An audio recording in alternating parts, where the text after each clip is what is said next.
ಎಲ್ಲರಿಗೂ ನಮಸ್ಕಾರ. ನನ್ನ ಯೂಟ್ಯೂಬ್ ಚಾನಲ್ಗೆ ಸ್ವಾಗತ. ಆತ್ಮೀಯರೇ ಮತ್ತು ವಿದ್ಯಾರ್ಥಿಗಳೇ, ನಾನು ಉಡುಪಿ ದೊಡ್ಡನಗುಡ್ಡೆಯ ವಾಸಂತಿ ಅಂಬಲ್ಪಾಡಿ.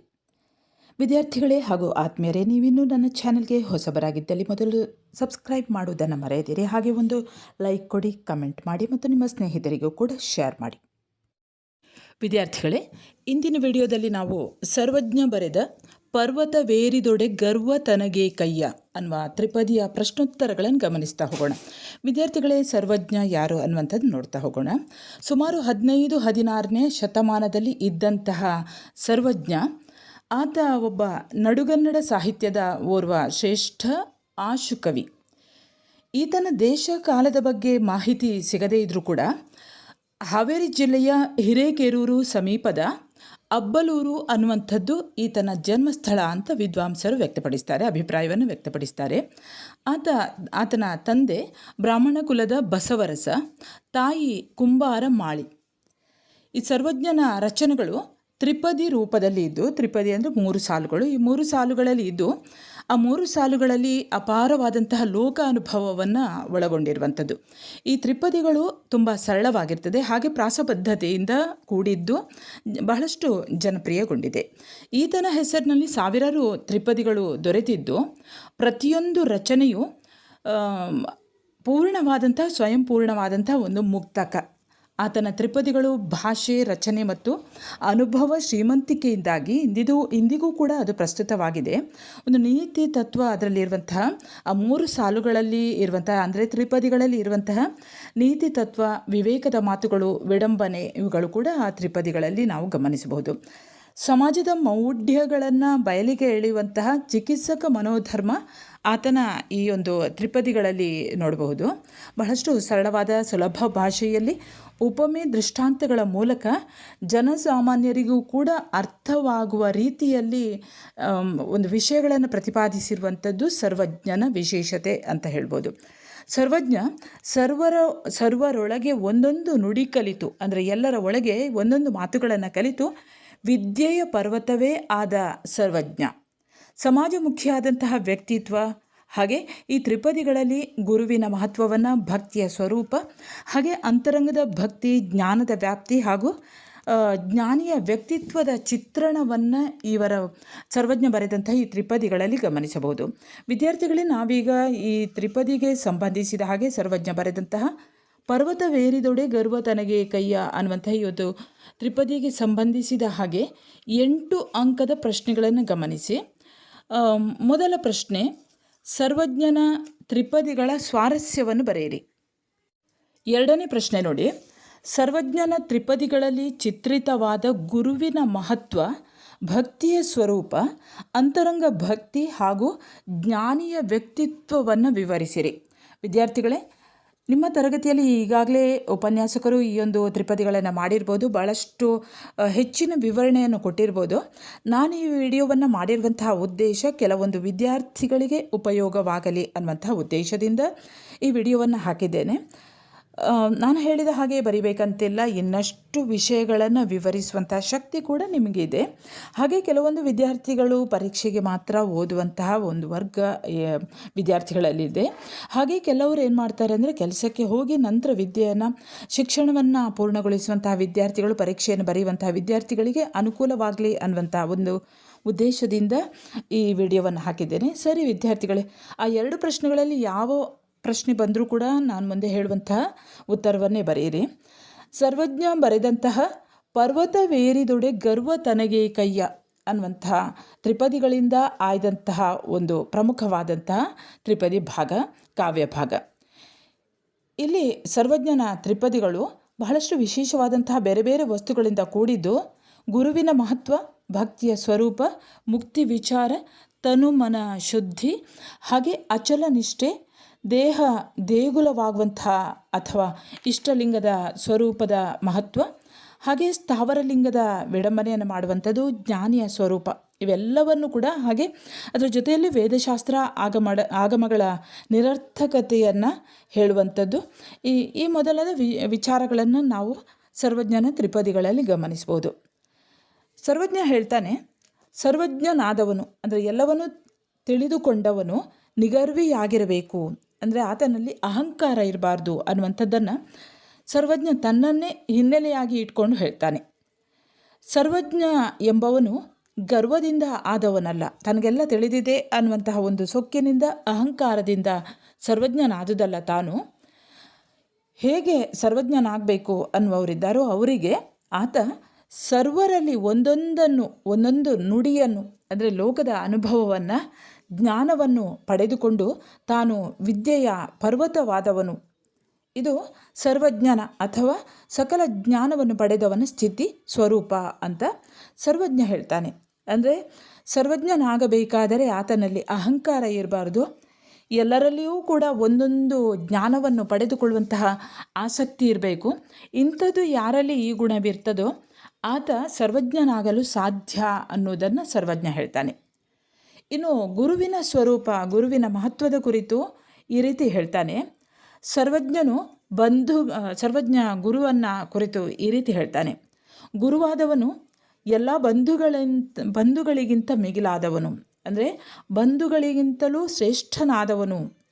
ಯಾಕೆಂದರೆ ಬಂಧುಗಳು ಆದವರು ಉಂಡು ಹೋಗಬಲ್ಲರೇ ಹೊರತು ಗುರುವಿನಂತೆ ಬಂಧನವನ್ನು ಕಳೆಯುವವರಲ್ಲ. ಎಲ್ಲಿ ಹಣ ಸಂಪತ್ತು ಇರ್ತದೋ ಅವರು ಬಂಧುಗಳು ಆದವರು ಅಲ್ಲಿಗೆ ಊಟ ಮಾಡಲು ಬರ್ತಾರೆ ಹೊರತು ಹೇಗೆ ಮೋಕ್ಷವನ್ನು ಪಡೆಯುವಂಥದ್ದು ಅನ್ನುವಂಥದ್ದನ್ನು ಈ ಬಂಧುಗಳು ಹೇಳುವುದಿಲ್ಲ. ಗುರುವಿನ ಹಾಗೆ ಅವರು ಬಂಧನವನ್ನು ಕಳೆಯುವವರಲ್ಲ. ಆದರೆ ಗುರು ಬಹಳ ಶ್ರೇಷ್ಠನಾದವನು. ಆತ ಬಂದು ಉಂಡು ಹೋಗುವ ಬಂಧುಗಳ ಹಾಗೆ ಅಲ್ಲ, ಆತ ಬಂಧನವನ್ನು ಕಳೆಯುವವನು. ಹಾಗಾಗಿ ಬಂಧುಗಳಿಗಿಂತ ಗುರು ಶ್ರೇಷ್ಠನಾದವನು ಎಂದು ಸರ್ವಜ್ಞ ಹೇಳ್ತಾನೆ. ಇನ್ನು ಸರ್ವಜ್ಞ ತಂದೆಗೆ ವಿಶೇಷ ಸ್ಥಾನವನ್ನು ಕೊಟ್ಟರೂ ಕೂಡ ತಂದೆಗಿಂತ ಗುರುವೇ ಮಿಗಿಲು ಅಂತ ಹೇಳ್ತಾರೆ. ಗುರುವೇ ಶ್ರೇಷ್ಠ ಅನ್ನುವುದನ್ನು ಪ್ರತಿಪಾದಿಸ್ತಾ ಹೋಗ್ತಾರೆ. ಸರ್ವಜ್ಞನ ಪ್ರಕಾರ ತಂದೆ ಮತ್ತು ಗುರುವಿನ ನಡುವೆ ಇರುವಂತಹ ಅಂತರ ಒಂದೇ. ತಂದೆ ಸದ್ಗುರುವನ್ನು ತೋರಿಸುತ್ತಾನೆ, ಗುರು ಬಂಧನವನ್ನು ಕಳೆಯುತ್ತಾನೆ. ತಂದೆ ಬಂಧನವನ್ನು ಕಳೆಯುವಂತಹ ಗುರುವನ್ನು ತೋರಿಸುತ್ತಾನೆ, ಆದರೆ ಆತ ಬಂಧನವನ್ನು ಕಳೆಯುವುದಿಲ್ಲ. ಬಂಧನ ಕಳೆಯಬಲ್ಲಂತಹ ಸಾಮರ್ಥ್ಯ ಕೇವಲ ಗುರುವಿಗೆ ಮಾತ್ರ ಸಾಧ್ಯ. ಹಾಗಾಗಿ ತಂದೆಗಿಂತಲೂ ಗುರು ಶ್ರೇಷ್ಠನಾದವನು. ಗುರುವಿನ ನಿಜವಾದಂತಹ ಸ್ವರೂಪವೆಂದರೆ ಪರಿಶುದ್ಧತೆ. ಇಂತಹ ಒಂದು ಪರಿಶುದ್ಧತೆ ಗುರುವಿಗೆ ಇರುವುದರಿಂದ ಗುರುವು ಉಪದೇಶ ಮಾಡಿದರೆ ಆತನಿಂದ ಆ ಉಪದೇಶದಿಂದ ಮುಕ್ತಿ ಸಾಧ್ಯವಿದೆ ಅಂತ ಸರ್ವಜ್ಞ ಗುರುವಿನ ಮಹತ್ವವನ್ನು ಹೇಳ್ತಾನೆ.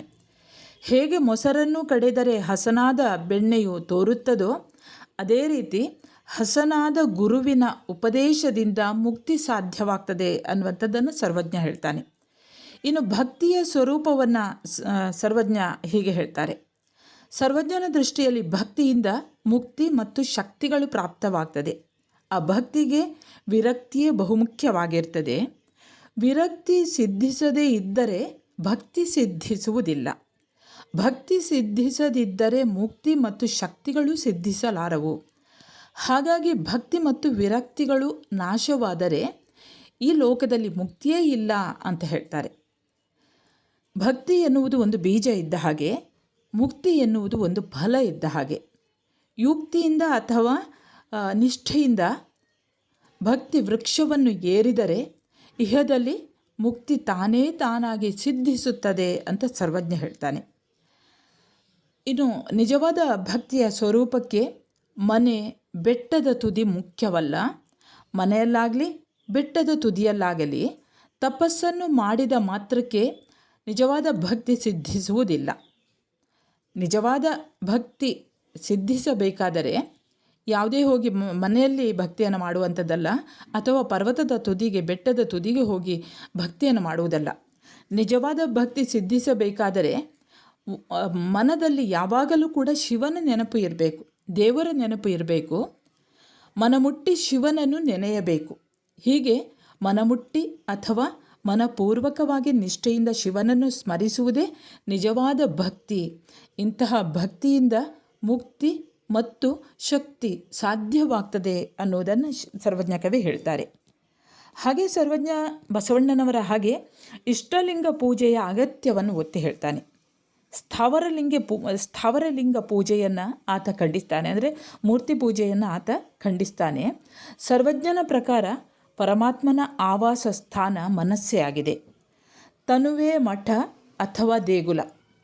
ಮನದಲ್ಲಿ ಪರಮಾತ್ಮನ ಅಥವಾ ಶಿವನ ನೆನಪು ಇದ್ದರೆ ಸಾಕು, ತನುವೇ ಮಠವಾಗುತ್ತದೆ ಎಂದು ಸರ್ವಜ್ಞ ಕವಿ ಹೇಳ್ತಾರೆ.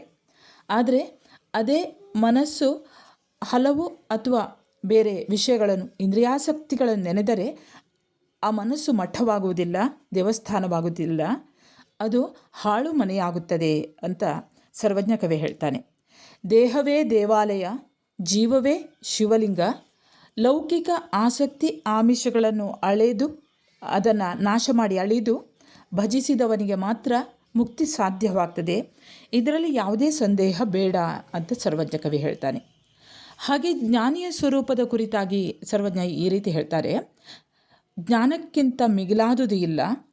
ಲೋಕವನ್ನು ಬೆಳಗುವಂತಹ ಸೂರ್ಯನಲ್ಲಿ ಅಧಿಕವಾದಂತಹ ಕಿರಣ ಇದ್ದರೂ ಅಥವಾ ಅಧಿಕವಾದಂತಹ ಶಕ್ತಿ ಇದ್ದರೂ ಅದಕ್ಕೆ ಸಮಾನವಾದದ್ದು, ಅಂದರೆ ಬೆಳಗ್ತಾ ಇರುವಂತಹ ಸೂರ್ಯನಿಗೆ ಸಮಾನವಾದದ್ದು ಜ್ಞಾನ ಅಂತ ಸರ್ವಜ್ಞ ಹೇಳ್ತಾನೆ. ಹೇಗೆ ಸೂರ್ಯ ತನ್ನ ಕಿರಣಗಳಿಂದ ಜಗವನ್ನು ಬೆಳಗುತ್ತಾನೋ ಅದೇ ರೀತಿ ಜ್ಞಾನಿಯು ತನ್ನ ಜ್ಞಾನ ಸೂರ್ಯನಿಂದ, ಜ್ಞಾನದ ಬೆಳಕಿನಿಂದ ಇಡೀ ಜಗವನ್ನು ಬೆಳಗುತ್ತಾನೆ. ಹಾಗಾಗಿ ಲೋಕದಲ್ಲಿ ಜ್ಞಾನವೇ ಮಿಗಿಲು ಅಂತ ಸರ್ವಜ್ಞ ಕವಿ ಹೇಳ್ತಾರೆ.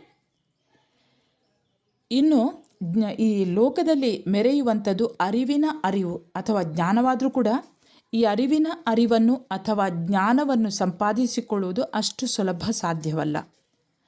ಹಾಗಾಗಿ ಅದು ಹರಿಹರ ಬ್ರಹ್ಮಾದಿಗಳಿಗೂ ಕೂಡ ಸಾಧ್ಯವಿಲ್ಲದ್ದು ಅಂತ ಜ್ಞಾನದ ಮಹತ್ವವನ್ನು ಸರ್ವಜ್ಞ ಕವಿ ಹೇಳ್ತಾನೆ.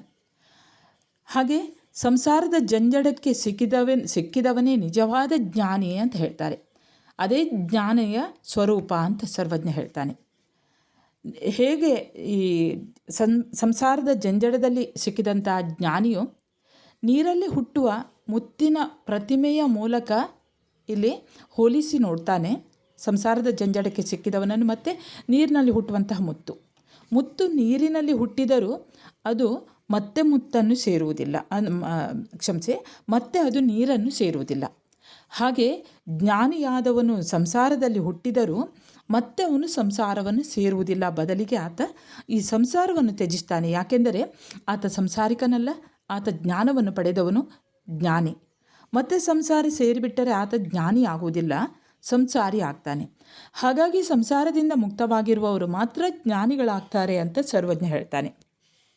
ಅಷ್ಟೇ ಅಲ್ಲ, ಜ್ಞಾನಿ ಸಂಸಾರದಲ್ಲಿ ಇದ್ದರೂ ಕೂಡ ಆತ ಸಂಸಾರದ ಲೇಪವು ಚೂರೂ ಕೂಡ ಸ್ವಲ್ಪವೂ ಕೂಡ ಸೇರಿಕೊಂಡಿರುವುದಿಲ್ಲ. ಅಂದರೆ ಆತ ಸಂಸಾರದಿಂದ ಮುಕ್ತನಾಗಿರ್ತಾನೆ. ಹೇಗೆ ಕೆಸರಿನಲ್ಲಿದ್ದಂತಹ ಒಂದು ಕಮಲ ಹೇಗೆ ಆ ಕೆಸರನ್ನು ಹಚ್ಚಿಕೊಳ್ಳುವುದಿಲ್ಲವೋ, ಕೆಸರಲ್ಲಿ ಇದ್ದರೂ ಕೂಡ ಕೆಸರು ಆ ಕಮಲವನ್ನು ಸೇರುವುದಿಲ್ಲವೋ, ಅಥವಾ ಕೆಸರನ್ನು ದೂರ ಹೇಗೆ ಆ ಕಮಲ ಇಡ್ತದೋ, ಅದೇ ರೀತಿ ಸಂಸಾರವನ್ನು ಹಚ್ಚಿಕೊಳ್ಳದೆ ಈ ಜ್ಞಾನಿ ಇರ್ತಾನೆ. ಜ್ಞಾನಿ ಸಂಸಾರದಲ್ಲಿದ್ದರೂ ಕೂಡ ಜ್ಞಾನಿಯಾಗಿರ್ತಾನೆ. ಸೂರ್ಯ ಮೋಡದಲ್ಲಿಯೇ ಹೊಳೆಯುವಂತೆ ಜ್ಞಾನಿ ಕೂಡ ತನ್ನ ಜ್ಞಾನದಿಂದ ಇಹಪರಗಳು ಎರಡನ್ನೂ ಕೂಡ ಆತ ಬೆಳಗ್ತಾನೆ. ಜ್ಞಾನ ಹೃದಯದಲ್ಲಿ ನೆಲೆಸಿದ ಶಿವಯೋಗಿ ಶ್ವಾನ ಜಾತಿಯ ಹೀನನಿಗೆ ಯಾವತ್ತೂ ಕೂಡ ಅಂಜುವುದಿಲ್ಲ. ಜ್ಞಾನಿ ಒಳಗಿನ ಜ್ಯೋತಿಯ ಅಥವಾ ಅಂತರಂಗ ಜ್ಞಾನದ ಬೆಳಕನ್ನು ಅರಿತವನು ಈ ಜ್ಞಾನಿ. ಹಾಗಾಗಿ ಆತ ಬಾಹ್ಯದ ಅಥವಾ ಹೊರಗಿನ ವ್ಯವಹಾರಕ್ಕೆ ಆತ ಸೋಲುವುದಿಲ್ಲ. ಬೆಳಗಾಯಿತು ಏಳು ವ್ಯವಹಾರಕ್ಕೆ ನಡೆ ಎಂದು ಲೌಕಿಕ ಸಂಗತಿಯಿಂದ ಆತ ಬಲು ದೂರವಾಗಿ ಉಳಿದು ಬಿಡುತ್ತಾನೆ. ಲೌಕಿಕದ ಕಳವಳಕ್ಕೆ ಜ್ಞಾನಿ ಬಾಧ್ಯಸ್ಥನಾಗುವುದಿಲ್ಲ. ಹಾಗೆ ಸತ್ಪುರುಷರ ಅಥವಾ ಜ್ಞಾನಿಗಳ ಸಂಘದ ಫಲವನ್ನು ಕೂಡ ಸರ್ವಜ್ಞ ಇಲ್ಲಿ ಹೇಳ್ತಾನೆ. ಒಬ್ಬ ತೀರಾ ಸಾಮಾನ್ಯವಾದಂತಹ ಮನುಷ್ಯ ಕೂಡ ಸತ್ಪುರುಷರ ಒಡನಾಟದಿಂದ ಆತ ಪರಬ್ರಹ್ಮನಾಗುತ್ತಾನೆ. ಅಂದರೆ ಸಾಮಾನ್ಯನಾದವನು ಕೂಡ ಜ್ಞಾನಿಗಳ ಒಡನಾಟದಿಂದ, ಜ್ಞಾನಿಗಳೊಂದಿಗೆ ಇರುವುದರಿಂದ ಆತ ಪರಬ್ರಹ್ಮನಾಗಿ ಉಳಿಯುತ್ತಾನೆ, ಜ್ಞಾನಿ ಆಗ್ತಾನೆ. ಒಂದೊಂದು ಹನಿ ಬಿದ್ದು ಅದು ಎಲ್ಲಿ ನಿಲ್ಲುತ್ತದೆಯೋ ಅಲ್ಲೇ ಅದು ಮಡುವಾಗುತ್ತದೆ. ಹಾಗೆಯೇ ಸತ್ಪುರುಷರ ಒಡನಾಟದಿಂದ ಸಾಮಾನ್ಯನೂ ಕೂಡ ಪರಬ್ರಹ್ಮನಾಗ್ತಾನೆ ಅನ್ನುವಂಥದ್ದನ್ನು ಸರ್ವಜ್ಞ ಹೇಳ್ತಾನೆ. ಈ ವೇದಶಾಸ್ತ್ರ ಮತ್ತು ಆಗಮಗಳನ್ನು ಓದಿಕೊಂಡಿದ್ರ ಅಂದರೆ ಈ ವೇದಶಾಸ್ತ್ರ ಮತ್ತು ಆಗಮಗಳ ನಿರರ್ಥಕತೆಯನ್ನು ಸರ್ವಜ್ಞ ಕವಿ ಈ ರೀತಿ ಹೇಳ್ತಾನೆ. ಅಂದರೆ ವೇದಶಾಸ್ತ್ರ ಆಗಮಗಳನ್ನು ಓದಿದ ಮಾತ್ರಕ್ಕೆ ಯಾವುದೇ ಫಲವಿಲ್ಲ, ಅದು ಕೇವಲ ಬೋಧಿಯ ಹೋಮ ಅಷ್ಟೇ ಅಂತ ಹೇಳ್ತಾನೆ. ಈ ವೇದಶಾಸ್ತ್ರ ಆಗಮಗಳ ಓದು ಮುಖ್ಯವಲ್ಲ, ಪರಮಾತ್ಮನಲ್ಲಿ ನಿವೇದಿಸಿಕೊಳ್ಳುವ ಅಥವಾ ಭಿನ್ನವಿಸಿಕೊಳ್ಳುವಂಥ ಚಿತ್ತ, ಅಂದರೆ ಈ ಪರಮಾತ್ಮನಲ್ಲಿ ನಿವೇದಿಸಿಕೊಳ್ಳುವಂತಹ ಚಿತ್ತವೇ ಮನಸ್ಸೇ ಬಹಳ ಮುಖ್ಯವಾದದ್ದು. ಹಾಗಾಗಿ ಕೋಟಿ ಗೀತೆಗಳನ್ನು ಓದಿ ಬೋಧಿಸಿದರೆ ಯಾವ ಫಲವೂ ಇಲ್ಲ. ಅದು ಪರಮಾತ್ಮನನ್ನು ಕೂಡದ ಓದು, ಅಂದರೆ ಸೇರದ ಓದು. ಪರಮಾತ್ಮನನ್ನು ಅಂತಹ ಓದುಗಳು ಸೇರುವುದಿಲ್ಲ. ಅದು ಗಿಳಿ ಕಲಿತ ಕಂಠಪಾಠದ ಹಾಗೆ. ಗಿಳಿ ಎಷ್ಟು ಕಂಠಪಾಠ ಮಾಡಿ ಎಷ್ಟೇ ಮಾತು ಕಲಿತರೂ ಕೂಡ ಅದಕ್ಕಿಂತ ಜಾಸ್ತಿ ಹೋಗುವುದಿಲ್ಲ. ಎಷ್ಟು ಹೇಳಿಕೊಟ್ಟಿರ್ತಾರೋ ಅಷ್ಟೇ ಇರ್ತದೆ. ಹಾಗಾಗಿ ಈ ವೇದ ಪಾಠಗಳು ಕೂಡ ಅದೇ ರೀತಿ ಗಿಳಿ ಕಲಿತ ಕಂಠಪಾಠದ ಹಾಗೆ ಅಂತ ಸರ್ವಜ್ಞ ಹೇಳ್ತಾನೆ. ಪರ್ವತವನ್ನು ಏರಿ ತಪವನ್ನು ಆಚರಿಸಿ ಗರ್ವಪಡುವುದು ಜ್ಞಾನಿಯ ಲಕ್ಷಣವಲ್ಲ, ಅದು ಅಜ್ಞಾನಿಯ ಮರ್ಮ. ಮನದಲ್ಲಿ ಸರ್ವಾಂತರ್ಯಾಮಿಯಾಗಿರುವಂತಹ ಶಿವನು ಇರುವಾಗ ಈ ಮರ್ಮ ಬೇಕಾಗಿಲ್ಲ ಅಂತ ಸರ್ವಜ್ಞ ಕವಿ ಹೇಳ್ತಾನೆ. ಸರಿ ವಿದ್ಯಾರ್ಥಿಗಳೇ, ಈಗ ನಾವು 5 ಅಂಕದ ಪ್ರಶ್ನೆ ಗಮನಿಸೋಣ. ಜ್ಞಾನಿಯ ಸ್ವರೂಪ ಮತ್ತು ಮಹತ್ವವನ್ನು ಕುರಿತು ಬರೆಯಿರಿ ಅನ್ನುವಂಥ ಪ್ರಶ್ನೆ, ಅಥವಾ ವಿವರಿಸಿರಿ ಅನ್ನುವಂಥ ಪ್ರಶ್ನೆ ಕೇಳ್ಬೋದು. ಸರ್ವಜ್ಞ ಕವಿ ಜ್ಞಾನಿಯ ಸ್ವರೂಪ ಮತ್ತು ಮಹತ್ವವನ್ನು ಈ ರೀತಿ ಹೇಳ್ತಾನೆ. ಆತನ ಪ್ರಕಾರ ಜ್ಞಾನಕ್ಕಿಂತ ಮಿಗಿಲಾದದು ಇನ್ನೊಂದಿಲ್ಲ. ಜ್ಞಾನವನ್ನು ಆತ ಸೂರ್ಯನಿಗೆ ಹೋಲಿಸ್ತಾನೆ. ಸೂರ್ಯ ಲೋಕವನ್ನು ಬೆಳಗಿದರೆ ಜ್ಞಾನಿ ತನ್ನ ಜ್ಞಾನದಿಂದ ಇಹಪರಗಳನ್ನು ಎರಡನ್ನೂ ಕೂಡ ಬೆಳಗ್ತಾನೆ. ಹಾಗಾಗಿ ಸೂರ್ಯನಿಗಿಂತ ಜ್ಞಾನಿ ಅಧಿಕ ಶ್ರೇಷ್ಠ ಮಿಗಿಲು ಅನ್ನುವಂಥದ್ದು ಸರ್ವಜ್ಞ ನಿಲುವು. ಆದರೆ ಆತ ಹೇಳ್ತಾರೆ, ಜ್ಞಾನಿಯ ಜ್ಞಾನ ಅನ್ನುವಂಥದ್ದು ಅಥವಾ ಜ್ಞಾನವನ್ನು ಸಂಪಾದಿಸುವುದು ಅಷ್ಟು ಸುಲಭದ ಮಾತಲ್ಲ. ಅದು ಹರಿಹರ ಬ್ರಹ್ಮಾದಿಗಳಿಗೂ ಕೂಡ ಅರಿಯಲಾಗುವುದಿಲ್ಲ ಎನ್ನುವಂತಹ ಜ್ಞಾನ ಮಹತ್ವವನ್ನು ಕೂಡ ಇಲ್ಲಿ ಸರ್ವಜ್ಞ ಹೇಳ್ತಾನೆ. ಆತನ ಪ್ರಕಾರ ಜ್ಞಾನಿ ಒಳಗಿನ ಜ್ಯೋತಿಯ ಅಥವಾ ಅಂತರಂಗದ ಜ್ಞಾನದ ಬೆಳಕನ್ನು ಅರಿತವನು. ಹಾಗಾಗಿ ಹೊರಗಿನ ಲೋಕದ ವ್ಯವಹಾರಕ್ಕೆ ಆತ ಬಾಧ್ಯಸ್ಥನಲ್ಲ. ಬೆಳಗಾಯಿತು ಏಳು ವ್ಯವಹಾರಕ್ಕೆ ನಡೆ ಅಂತ ಲೌಕಿಕ ಸಂಗತಿಯಿಂದ ಆತ ಬಹುದೂರನಾಗಿ ಬಿಡ್ತಾನೆ. ಸಂಸಾರದಲ್ಲಿ ಹುಟ್ಟಿದರೂ ಸಂಸಾರದಲ್ಲಿ ಸೇರುವವನಲ್ಲ ಆತ. ಸಂಸಾರದಲ್ಲಿ ಒಂದು ಪಕ್ಷ ಇದ್ದರೂ ಕೂಡ ಅದನ್ನು ಲೇಪಿಸಿಕೊಳ್ಳುವವನಲ್ಲ. ಹಾಗೆ ಸಂಸಾರದಲ್ಲಿ ಇದ್ದರೂ ಕೂಡ ಜ್ಞಾನಿಯಾಗಿಯೇ ಇರುವವನು. ಇಂತಹ ಜ್ಞಾನಿಗಳ ಅಥವಾ ಸತ್ಪುರುಷರ ಒಡನಾಟದ ಫಲವನ್ನು ಸರ್ವಜ್ಞ ಈ ರೀತಿ ಹೇಳ್ತಾನೆ. ಜ್ಞಾನಿಗಳ ಜೊತೆಗಿನ ಒಡನಾಟದಿಂದ ಸಾಮಾನ್ಯನೂ ಕೂಡ ಪರಬ್ರಹ್ಮನಾಗ್ತಾನೆ. ಆತ ಸಂಸಾರದಲ್ಲಿ ಇದ್ದರೂ ಕೂಡ ಜ್ಞಾನಿಯಾಗಿಯೇ ಉಳಿಯುತ್ತಾನೆ. ಇನ್ನು ಮುಂದಿನ ಪ್ರಶ್ನೆ ಗಮನಿಸಿ. ವೇದಶಾಸ್ತ್ರ ಆಗಮಗಳ ನಿರರ್ಥಕತೆಯನ್ನು ಕುರಿತು ವಿವರಿಸಿರಿ. ಉತ್ತರ ನೋಡಿ. ವೇದಶಾಸ್ತ್ರ ಆಗಮಗಳ ನಿರರ್ಥಕತೆಯನ್ನು ಸರ್ವಜ್ಞ ಈ ರೀತಿ ಹೇಳ್ತಾನೆ. ಆತನ ಪ್ರಕಾರ ವೇದಶಾಸ್ತ್ರ ಆಗಮಗಳು ಹೋಮವಷ್ಟೇ, ಹೋಮದ ಬೂದಿಯಷ್ಟೇ. ನಮಗೆ ಮುಖ್ಯವಾಗಿ ಬೇಕಾದದ್ದು ಇಂತಹ ವೇದಶಾಸ್ತ್ರ ಆಗಮಗಳ ಓದಲ್ಲ. ಪರಮಾತ್ಮನಲ್ಲಿ ಭಿನ್ನವಿಸಿಕೊಳ್ಳುವಂತಹ ವಿನಯಶೀಲವಾದಂತಹ ಪರಿಶುದ್ಧವಾದಂಥ ಮನಸ್ಸು ಮುಖ್ಯವಾಗಿ ಬೇಕಾದದ್ದು. ಇಂತಹ ಮನಸ್ಸು ಇಲ್ಲದೆ ವೇದಶಾಸ್ತ್ರ ಆಗಮಗಳನ್ನು ಎಷ್ಟು ಓದಿದರೂ ಕೂಡ ಅದು ನಿರರ್ಥಕವಾಗಿರ್ತದೆ. ಅದು ಬೂದಿಯ ಹೋಮವಾಗಿರ್ತದೆ, ಅಥವಾ ಹೋಮದಲ್ಲಿರುವಂತಹ ಬೂದಿಯ ಹಾಗೆ. ಪರಮಾತ್ಮನನ್ನು ನಿವೇದಿಸಿಕೊಳ್ಳುವ ಪರಿಶುದ್ಧ ವಿನಯಶೀಲ ಮನಸ್ಸೇ ವೇದಶಾಸ್ತ್ರ ಆಗಮಗಳಿಗಿಂತ ಮುಖ್ಯವಾದದ್ದು. ಅದೇ ಸರ್ವಶ್ರೇಷ್ಠವಾದದ್ದು. ಹಾಗೆ ಕೋಟಿಗೀತವನ್ನು ಓದಿ ಬೋಧಿಸಿದರೂ ಕೂಡ ಯಾವುದೇ ಫಲ ಇಲ್ಲ. ಅಂತಹ ಓದು ಪರಮಾತ್ಮನನ್ನು ಸೇರುವುದಿಲ್ಲ. ಅದು ಗಿಳಿ ಕಲಿತ ಕಂಠಪಾಠದ ಓದಾಗಿರ್ತದೆ. ಸರ್ವಾಂತರ್ಯಾಮಿ ಶಿವನು ಮನದಲ್ಲಿ ನೆಲೆಗೊಂಡರೆ ಸಾಕು, ಅದೇ ನಿಜವಾದ ವೇದಶಾಸ್ತ್ರ ಆಗಮದ ಫಲ ಅಂತ ಇಲ್ಲಿ ಸರ್ವಜ್ಞ ಕವಿ ಹೇಳ್ತಾನೆ. ವಿದ್ಯಾರ್ಥಿಗಳೇ, ಇನ್ನು ಟಿಪ್ಪಣಿಗೆ ಇದನ್ನೇ ಕೊಡ್ಬೋದು. ಪರ್ವತವೇರಿದೊಡೆ ಗರ್ವ ತನಗೆ ಕಯ್ಯ. ಈ ಸಾರಾಂಶವನ್ನೇ ಸ್ವಲ್ಪ ಸಂಕ್ಷಿಪ್ತವಾಗಿ ಬರೆಯಿರಿ. ಇನ್ನು 1 ಅಂಕದ ಪ್ರಶ್ನೆಗಳನ್ನು ಗಮನಿಸಿ. ಪರ್ವತವೇರಿದೊಡೆ ಗರ್ವ ತನಗೆ ಕಯ್ಯ, ಈ ತ್ರಿಪದಿ ಭಾಗವನ್ನು ಬರೆದವರು ಯಾರು? ಉತ್ತರ ಸರ್ವಜ್ಞ. 2ನೇ ಪ್ರಶ್ನೆ ನೋಡಿ. ಸರ್ವಜ್ಞ ಬರೆದ ತ್ರಿಪದಿಗಳ ಆಶಯವೇನು? ಉತ್ತರ ಗುರುವಿನ ಮಹತ್ವ, ಭಕ್ತಿಯ ಸ್ವರೂಪ, ಜ್ಞಾನ ಮತ್ತು ಜ್ಞಾನಿಯ ಸ್ವರೂಪದ ಮಹತ್ವವನ್ನು ತಿಳಿಸುವುದೇ ಈ ತ್ರಿಪದಿಯ ಆಶಯ. 3ನೇ ಪ್ರಶ್ನೆ, ವಿದ್ಯೆಯ ಪರ್ವತ ಯಾರು? ಉತ್ತರ ಸರ್ವಜ್ಞ. 4ನೇ ಪ್ರಶ್ನೆ, ಬಂಧನ ಕಳೆಯುವವನು ಯಾರು? ಉತ್ತರ ಗುರು. 5ನೇ ಪ್ರಶ್ನೆ, ಗುರುವಿನ ಉಪದೇಶದಿಂದ ವಶವಾಗುವುದು ಏನು? ಉತ್ತರ ಮುಕ್ತಿ. 6ನೇ ಪ್ರಶ್ನೆ, ಮುಕ್ತಿ ಫಲಕ್ಕೆ ಬೀಜ ಯಾವುದು? ಉತ್ತರ ಭಕ್ತಿ. 7ನೇ ಪ್ರಶ್ನೆ, ಭಕ್ತನಿಗೆ ಏನಿದ್ದರೆ ಸಾಕು? ಉತ್ತರ ಭಕ್ತನಿಗೆ ಶಿವನ ನೆನಪು ಇದ್ದರೆ ಸಾಕು. 8ನೇ ಪ್ರಶ್ನೆ ನೋಡಿ, ದೇಹ ದೇವಾಲಯಕ್ಕೆ ಶಿವಲಿಂಗ ಯಾವುದು? ಉತ್ತರ ಜೀವ. 9ನೇ ಪ್ರಶ್ನೆ ನೋಡಿ, ಸೂರ್ಯನಿಗಿಂತ ಮಿಗಿಲಾದವರು ಯಾರು? ಉತ್ತರ ಜ್ಞಾನಿ. ಕೊನೆಯ ಪ್ರಶ್ನೆ, ಗರ್ವ ಮರ್ಮಗಳು ಬೇಡವಾಗುವುದು ಯಾವಾಗ? ಉತ್ತರ ತನ್ನೊಳಗೆ ಸರ್ವಾಂತರ್ಯಾಮಿಯಾಗಿರುವಂತಹ ಶಿವನು ಇರುವಾಗ ಗರ್ವ ಮರ್ಮಗಳು ಬೇಡವಾಗುತ್ತದೆ. ಸರಿ ವಿದ್ಯಾರ್ಥಿಗಳೇ, ಇಲ್ಲಿಗೆ ಸರ್ವಜ್ಞ ಬರೆದ ಪರ್ವತವೇರಿದೊಡೆ ಗರ್ವ ತನಗೆ ಕಯ್ಯ ಅನ್ನುವಂತಹ ತ್ರಿಪದಿಯ ಪ್ರಶ್ನೋತ್ತರಗಳು ಮುಕ್ತಾಯವಾಗ್ತದೆ. ಯಾವುದಾದ್ರೂ ವಿದ್ಯಾರ್ಥಿಗಳೇ ನಿಮಗೆ ಯಾವುದಾದ್ರೂ ಪಾಠ ಬೇಕು ಅಂತ ಇದ್ದರೆ ಒಂದು ಕಮೆಂಟ್ ಮಾಡಿ 2 ದಿವಸದ ಒಳಗೆ ಹಾಕಿಬಿಡ್ತೇನೆ. ಸರಿ ವಿದ್ಯಾರ್ಥಿಗಳೇ, ಮುಂದೆ ಇನ್ನೊಂದು ವಿಷಯದೊಂದಿಗೆ ಮತ್ತೆ ಬರುತ್ತೇನೆ. ಅಲ್ಲಿಯವರೆಗೆ ನಮಸ್ಕಾರ.